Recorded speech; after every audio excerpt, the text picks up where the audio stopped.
नमस्कार दोस्तों, आप सभी का स्वागत है। BSKG 178 की डिमांड बहुत ज़्यादा थी क्योंकि पूरे YouTube पर इसकी कॉन्सेप्ट क्लासेस बिल्कुल भी अवेलेबल नहीं है। ना तो आपका इसको सब्जेक्ट को यदि आप थोड़ा सा गौर देखेंगे तो इस पर ना आपको कोई बुक मिलेगी ना कोई क्वेश्चन पेपर मिलेगा। तो मैंने यहाँ पर जो क्वेश्चन उठाए हैं वो ऐसे क्वेश्चन उठाए जो मोस्ट एक्सपेक्टेड क्वेश्चन है जो एग्जाम में आ सकते हैं, चाहे आप दिसंबर 2024 में एग्जाम दे रहे हो चाहे जून 2025 में। देखिए, पहला कॉन्सेप्ट है आपका, क्योंकि ये सब्जेक्ट है प्राचीन भारतीय राजनीति, यानी भारत में प्राचीन काल में राजनीति किस तरीके से होती थी उसकी बात हम यहाँ पर करने वाले हैं। देखिए, मैंने डाल रखी है हेडिंग। इसका पहला कॉन्सेप्ट जो है, कॉन्सेप्ट नंबर फर्स्ट है, वैदिक काल में राजनीति पर विचार करने वाले प्रमुख चिंतक कौन कौन से हैं। वैदिक काल में, वैदिक काल कौन सा पीरियड है दोस्तों आपका, लगभग आप मान के चलिए 1500 ईस्वी से लेकर 500 ईसा पूर्व तक, है ना। 1500 से 500 ईसा पूर्व का जो पीरियड होता है इसको क्या कहा जाता है, वैदिक काल कहा जाता है। तो इस समय भारत में ऐसे कौन से राजनीतिक चिंतक हुए हैं जिन्होंने राजनीति संबंधी ज्ञान का क्या किया था, विस्तार किया था। चलिए एक एक राजनीतिक चिंतक को यहाँ पर समझने की कोशिश करते हैं। सबसे पहले आपने नाम सुना होगा मोस्ट फेमस आपके कौटिल्य, इन्हें चाणक्य भी कहा जाता है, कहीं कहीं इनका नाम आपको विष्णुगुप्त के रूप में भी मिलेगा। हम सब जानते हैं इनका नाम मौर्य काल से जुड़ा हुआ है क्योंकि मौर्य साम्राज्य के संस्थापक जो चंद्रगुप्त मौर्य थे, मौर्य साम्राज्य के संस्थापक चंद्रगुप्त मौर्य के दरबार में ये क्या थे, मंत्री थे, लेकिन उनके विचार वैदिक राजनीति से गहरे रूप से प्रभावित थे। कौटिल्य ने अपनी प्रसिद्ध रचना की थी, कौटिल्य की पुस्तक आपने सुना होगा अर्थशास्त्र, जो कि 15 पुस्तकों का क्या है दोस्तों, समूह है, ठीक है। उसमें उन्होंने राज्य की संरचना के बारे में, शासक के, एक राजा के कर्तव्य के बारे में, राज्य की सुरक्षा किस तरीके से की जा सकती है, इस सभी से संबंधित राजनीतिक जानकारी उन्होंने अपनी पुस्तक अर्थशास्त्र में दी है। वह न्याय, शासन और प्रशासन के मामलों पर भी क्या करते थे, विचार व्यक्त करते थे, मतलब प्रखर प्रचारक थे इन तीनों मुद्दे के बारे में। तो मतलब हम जो पढ़ रहे हैं यहाँ पर क्या पढ़ रहे हैं, वैदिक काल में राजनीति के बारे में विचार देने वाले लोग कौन कौन से हैं। तो उनमें सबसे पहले हमारे कौटिल्य, जिन्होंने पुस्तक लिखी अर्थशास्त्र। उस अर्थशास्त्र पुस्तक में उन्होंने राज्य कैसे बनता है, राज्य में शासक जो राजा होता है उसके क्या कर्तव्य होते हैं, राज्य की सुरक्षा किस तरीके से डिपेंड करती है, दैट इज। नेक्स्ट आता है आपका बृहस्पति।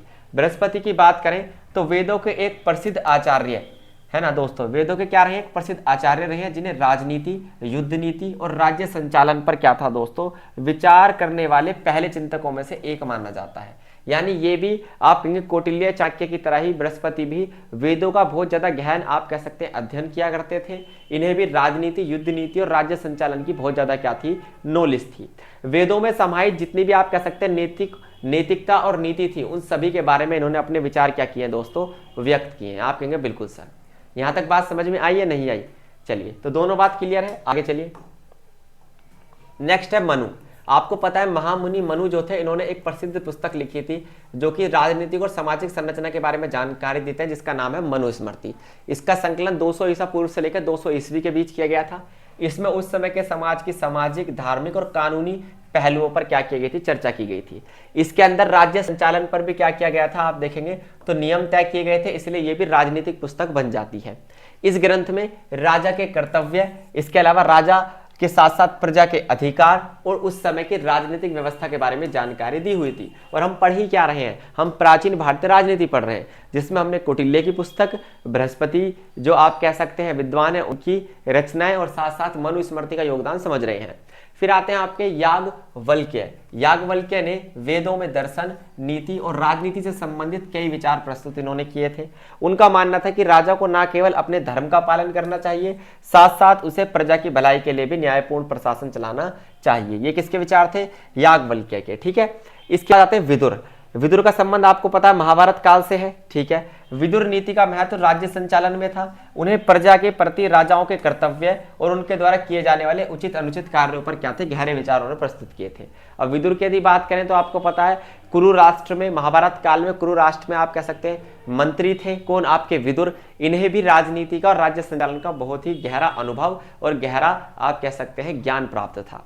तो प्राचीन भारतीय राजनीति में या फिर वैदिक काल में आप कह सकते हैं मुख्य जो व्यक्ति थे वो मैंने आपको यहाँ पर बताए।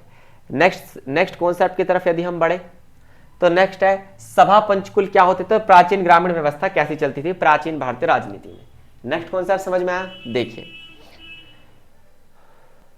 सबसे पहले बात करते हैं सभा पंचकुल की। सभा और पंचकुल दोनों दोस्तों अलग अलग शब्द है, पहली बात तो आपको याद रखना। देखिए सभा और पंचकुल दोनों शब्द प्राचीन भारतीय समाज में बहुत ज्यादा यूज होते थे। जैसे सभा की बात करें तो प्राचीन भारतीय समाज में एक ऐसी संस्था को सभा कहा जाता था जिसका कार्य निर्णय लेना, विवादों को सुलझाना, साथ साथ प्रशासनिक कार्य करना, और इसमें किसकी मदद करना, आप कहेंगे शासक यानी कि राजा की मदद करना। आप कहेंगे बिल्कुल सर। यह संस्था उच्च वर्ग, ब्राह्मण, क्षत्रिय आदि के लोगों से मिलकर बनती थी। सभा का कार्य राजनीतिक, धार्मिक और सामाजिक विषयों पर चर्चा करना था। याद रहेगी इतनी सी बात। तो सभा कुछ नहीं थी, समाज में लोगों का समूह ही क्या थी, सभा थी, जिसका काम था महत्वपूर्ण फैसले लेना और समाज का क्या करना, संचालन करना। पंचकुल क्या है, एक प्रकार का परिषद था। पंचकुल थोड़ा सा क्या है, सभा से बड़ा है, जिसमें 5 प्रमुख सदस्य होते थे जो समाज और राज्य के मामलों में क्या करते थे, सलाह भी देते थे राजा को और फैसले भी लेते थे। भाई सभा में तो आप ये मान के चलिए समाज के प्रमुख सदस्य शामिल हो ही जाते हैं, लेकिन पंचकुल में सिर्फ 5 ही होते थे। 5 लोगों का परिवार क्या कहलाता था, पंचकुल कहलाता था। इन 5 का कार्य न्याय व्यवस्था को चलाना, विवादों को सुलझाना और सामाजिक मामलों में क्या करना, सहायता करना, मार्गदर्शन देना और सलाह देना होता था। किसको सलाह, शासक को। न्याय सुना नहीं सकते थे पर न्याय के संबंधी सलाह ये दे सकते थे। फिर आता है आपका पंचायती ग्रामीण व्यवस्था। आप सभी को पता आज तक ये चल रही है, प्राचीन भारतीय राजनीति की प्रमुख विशेषताओं में से एक रही है आपकी पंचायती ग्रामीण व्यवस्था। देखिए पंचायती ग्रामीण व्यवस्था की बात करें तो पंचायती व्यवस्था का मुख्य उद्देश्य गांव में स्थानीय प्रशासन, न्याय की व्यवस्था को सुचारू रूप से चलाना था। यह व्यवस्था 5 लोगों की समिति के आधार पर काम करती थी जिन्हें पंच कहा जाता था। ये इंपॉर्टेंट है दोस्तों। इन पंचों में से एक प्रमुख पंच होता था जिसे आप क्या कहते हैं, सरपंच कहते हैं। गांव में ऐसा ही तो होता है, पंचायत होती है, उसका चुनाव होता है, 5 लोग चुने जाते हैं जिसे आप क्या कहते हैं, पंच कहते हैं, जो कि सामान्यतः बुजुर्ग होते हैं। इन 5 पंचों में से एक सबसे शिक्षित व्यक्ति को क्या कहा जाता है, सरपंच कहा जाता है। आप कहेंगे बिल्कुल सर। इन पंचों का कार्य गांव के लोगों के विवादों को सुलझाना था, प्रशासनिक कार्यों में मदद करना था, सामाजिक नियमों का पालन कराना था। जब तक लोग समाज का नियमों का पालन नहीं करेंगे तब तक एक ग्रामीण व्यवस्था कायम नहीं हो सकती। आज के समय में बात करें तो ये प्राचीन भारतीय राजनीति का मुद्दा आज के समय में क्या है, आप कहेंगे 73वें संविधान संशोधन। 73वां जो संशोधन संविधान में हुआ था 1992 में, उसके तहत इसे एक कानूनी मान्यता दे दी गई है। ये चीज आपको क्या रखनी है दोस्त, याद रखनी है। डन। यहां तक दिक्कत या परेशानी तो नहीं है जी, बताइए। आप कहेंगे नहीं सर यहां तक कोई दिक्कत या परेशानी हमें नहीं हुई है। नेक्स्ट देखिए, पंचायती व्यवस्था के प्रमुख पहलू। समाज के सदस्य, पंचायत में सभी वर्गों के लोग शामिल होते थे जिनमें ब्राह्मण, क्षत्रिय, वैश्य और शूद्र जैसे वर्ग भी शामिल थे। सर्वोच्च निर्णय आमतौर पर उच्च वर्गों द्वारा ही लिए जाते थे। मतलब देखिए शामिल सबको किया जाता था पंचायतों में, लेकिन जो उच्च वर्ण है आपके ब्राह्मण, क्षत्रिय और वैश्य तक ही क्या होता था, फैसले लेने की प्रक्रिया चलती थी। शूद्रों का फैसलों में या निर्णय लेने की प्रक्रिया में कोई योगदान नहीं था। बात करते हैं सामाजिक न्याय की। पंचायत का मुख्य कार्य गांवों के भीतर शांति बनाए रखना था और सामाजिक न्याय सुनिश्चित करना होता था। स्वतंत्रता की बात करें, यह व्यवस्था लोक आधारित थी। इसमें समाज के लोगों के मुद्दों पर क्या किया जाता था, निर्णय लिया जाता था। जैसे गांव में आप कहेंगे नहर खुदवाना या फिर गांव में सड़कों का निर्माण कराना, आज के समय पंचायत यही तो कार्य करती है, उस समय भी उसी लेवल के कार्य करती थी। वर्तमान में बात करें तो पंचायती व्यवस्था का शुरू गाँव गाँव में अब देखने के लिए मिलता है। स्थानीय स्तर पर न्याय ये करती है। इस पंचायती राज व्यवस्था को अब संवैधानिक मान्यता प्राप्त है, ये भी मैंने आपको बताया था। ठीक है दोस्त, क्या यहाँ तक किसी को दिक्कत या परेशानी है? ये प्राचीन भारतीय राजनीति की एक प्रमुख विशेषताओं में से एक है। नेक्स्ट देखिए, अब मैंने बात की थी कौटिल्य यानी चाणक्य ने एक पुस्तक लिखी थी अर्थशास्त्र। उसमें उन्होंने न्यायालयों के बारे में क्या बताया, जो राज के न्यायालय होते थे उनके बारे में उन्होंने क्या जानकारी दी, ये इंपॉर्टेंट है।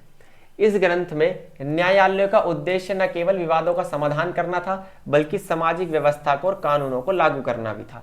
मतलब इनकी पुस्तक अर्थशास्त्र में कौटिल्य ने यह बताया कि उस समय समाज में जो न्यायालय बनाए गए थे उनका योगदान, उनकी भूमिका सिर्फ समाज में कानूनों को आप क्या करने, विवादों को समझाना नहीं था, सुलझाना नहीं था, सिर्फ और सिर्फ इतना सा काम उनका नहीं था। उनका काम था समाज में व्यवस्था बनाए रखना और कानूनों को लागू करना। मतलब एक के बाद एक काम यहाँ पर बढ़ते ही जा रहे थे न्यायालयों के लिए। फिर देखिए सबसे पहले आते हैं आपके कई स्तरों में बांटा हुआ था, 2 स्तरों में न्यायालयों को यहाँ पर बांटा हुआ था, 2 लेवल्स थे। पहला लेवल है ग्रामीण न्यायालय, जो ग्राम स्तर पर विवाद समस्याओं को सुलझाएगा, वो ग्रामीण न्यायालय। स्थानीय न्यायालय होता था, ये बात आपको पता है, छोटे स्तर पर विवाद जैसे भूमि के विवाद, किसान द्वारा लिए गए ऋण का विवाद, सामाजिक मामलों को सुलझाना, यही। पंचायती व्यवस्था, इन न्यायालयों में पंचों की सहायता ली जाती थी। पंच कौन होते हैं? सरपंच, वही वाला सिस्टम जो भी बताया मैंने, जो गांव में छोटी छोटी पंचायती व्यवस्था बनी हुई थी, उन्हीं में शामिल पंच क्या करते थे? स्थानीय ग्रामीण न्यायालयों में भूमिका निभाते थे। क्षेत्रीय अधिकारी, ये अधिकारी स्थानीय न्यायालयों की प्रक्रिया पर क्या करते थे? निगरानी रखते थे कि प्रक्रिया निष्पक्ष रहे, कोई घपला न्याय प्रक्रिया में ना हो, सभी को समान रूप से न्याय मिल पाए। क्लियर? बताइए, यहां तक दिक्कत है? आप कहेंगे नहीं सर। फिर दूसरा स्तर कौन सा था? दूसरा स्तर था राज्य के स्तर का, या फिर आप कह सकते हैं मध्य या उच्च स्तर का। एक ही बात है, मध्य को कह लो चाहे उच्च कह लो, ये राज्य के न्यायालय होता था, राजा का न्यायालय। यहां पर क्या होता था? महत्वपूर्ण मामले और जटिल विवाद सुलझाए जाते थे। जैसे सबसे ऊपर आता है धर्मस्थीय न्यायालय। इसका क्या मतलब था? धर्म और सामाजिक कानून से संबंधित फैसला सुनाना। भाई ऐसे मामले इस न्यायालय में लेकर आए जाते थे जो धर्म के हैं, परंपरा के हैं, या फिर सामाजिक नियमों के हैं। ब्राह्मणों की भूमिका इसमें ज्यादा होती थी, क्योंकि मैंने आपको बताया जितने उच्च लेवल का न्यायालय होता था, उच्च वर्णों की भूमिका उन न्यायालयों में बढ़ती चली जाती थी। याद रहेगी इतनी बात। जैसे इन न्यायालयों में ब्राह्मण न्यायाधीशों की बड़ी भूमिका होती थी, क्योंकि उन्हें धर्म और शास्त्रों का गहर ज्ञान होता था। फिर आते हैं आपके कातकशोधन न्यायालय। ये क्या है? आर्थिक और आपराधिक मामलों में यही न्यायालय क्या करते थे? फैसला सुनाते थे। जैसे कोई व्यापारिक विवाद हो गया, धोखाधड़ी हो गई, इसको लेकर। व्यवसाय और राजस्व, दोस्तों यह न्यायालय व्यापारिक अनुबंधों, कर चोरी यानी टैक्स चोरी जिसे आप कहते हैं, और राज्य के संपत्ति से संबंधित मामलों को सुलझाते थे। तो आप देख रहे हैं अलग अलग कार्य के लिए ढेर सारे न्यायालय यहाँ पर क्या किए गए थे? बनाए गए थे। अब जैसे यही है आपका काकशोधन न्यायालय, ये आपराधिक मामलों को सुलझाना, व्यवसायिक राजस्व संबंधी मामलों को सुलझाना इसी का कार्य था। अपील न्यायालय, अगर कोई व्यक्ति निचले न्यायालय के फैसले से संतुष्ट नहीं होता तो वह उच्च न्यायालय में क्या कर सकता है? अपील कर सकता है। तो ऐसे अपील वाले न्यायालय भी यहाँ पर क्या किए गए थे? स्थापित किए गए थे। याद रहेगा आपको इतनी बात दोस्त? चलिए, तो आज के लिए रखेंगे केवल इतना ही। थैंक यू, धन्यवाद, नमस्कार। फिर मिलेंगे ऐसी एक क्लास के साथ। धन्यवाद।